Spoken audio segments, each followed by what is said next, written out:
Le songe d'une nuit d'été. Un épithalame pathétique. Un épithalame est harmonie des sphères. L'intrigue du songe est lancée par le mariage de Thésée et Hippolyta, qui est aussi l'occasion pour la troupe de proposer une représentation de Pyrame et Thisbé, qui devient également un ressort narratif important. Cette représentation s'inscrit dans la tradition littéraire antique de l'épithalame, un poème écrit et déclamé à l'occasion d'un mariage.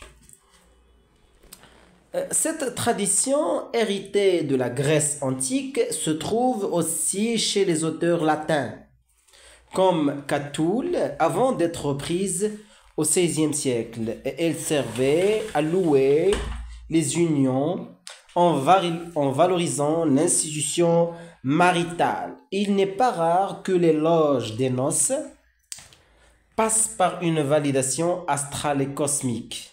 C'est d'ailleurs déjà le cas de Catulle, d'où l'importance du personnage de la lune dans Pyrame et Thisbé, interprété par Starveling.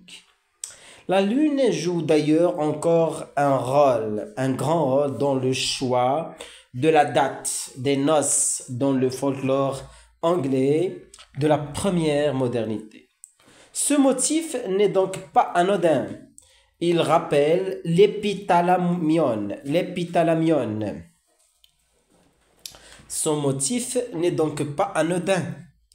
Il rappelle l'épithalamion de Spenser, que le poète a écrit à l'occasion de son propre mariage, et dans lequel le futur époux attend le lever du soleil et le réveil de sa future épouse. Le mariage passé, il espère avec impatience la nuit pour consommer l'union, après avoir prié pour la prospérité de son couple et sa fertilité. Le mariage spencerien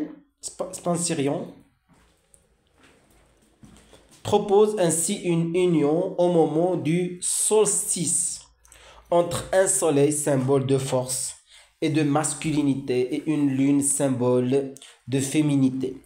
Le songe semble s'inspirer d'un tel modèle à travers l'union d'Oberon et de Titania, mais également celle de Thésée et Hippolyta, notamment car ces noces et ces réconciliations ont lieu au moment du solstice, comme le nom de la pièce l'indique, le songe d'une nuit d'été.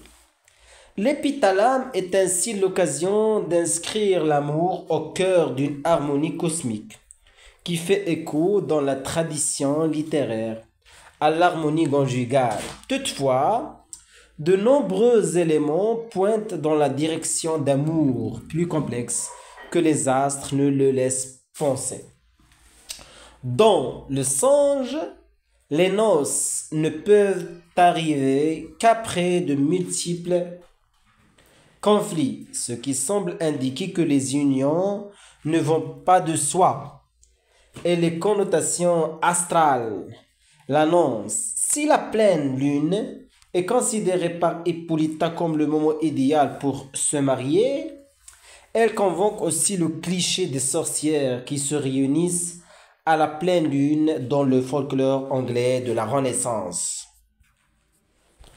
ce qui suggère une possibilité tragique qui brise l'harmonie des sphères. La lune n'augure pas, dans le cas de Thésée et Hippolyta, un mariage heureux.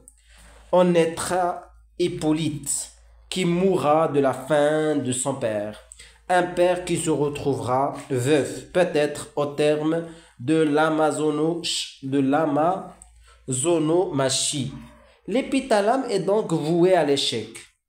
En témoigne l'énervement de Starveling, jouant la lune et qui doit se justifier. La lune ne bénit pas l'union, tout comme l'épithalame ne suffit pas à la bénir, présageant le malheur des futurs époux. Ce présage malheureux s'inscrit également dans l'atmosphère de la pièce. Titania évoque ainsi la tristesse de la lune, qui pleure, faisant pleurer tout le paysage jusqu'à la moindre fleur. Cela correspond au fait que les amants se lamentent beaucoup dans la pièce sur leurs amours malheureuses,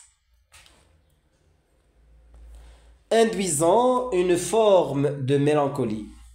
À la Renaissance, la mélancolie est véritablement une pathologie qui correspond à l'excès de bile noire et qui déséquilibre l'homme.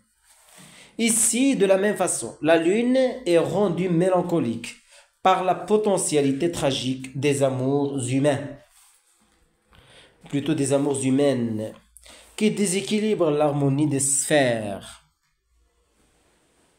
Une forme de tension est ainsi créée. En réalité, plus qu'un épithalame, Pyramétis B rappelle le motif de Paraclosythyron, un topos d'origine grecque dans lequel l'amant se trouve devant la porte de la maison de la jeune fille sans pouvoir y entrer. Ce motif permet de mettre en relief les obstacles qui se dressent entre les amants et de leur donner une matérialité qui les rend plus facilement compréhensibles dans une schématisation à valeur pathétique. Chez Ovide, le mur qui sépare Pyramétis B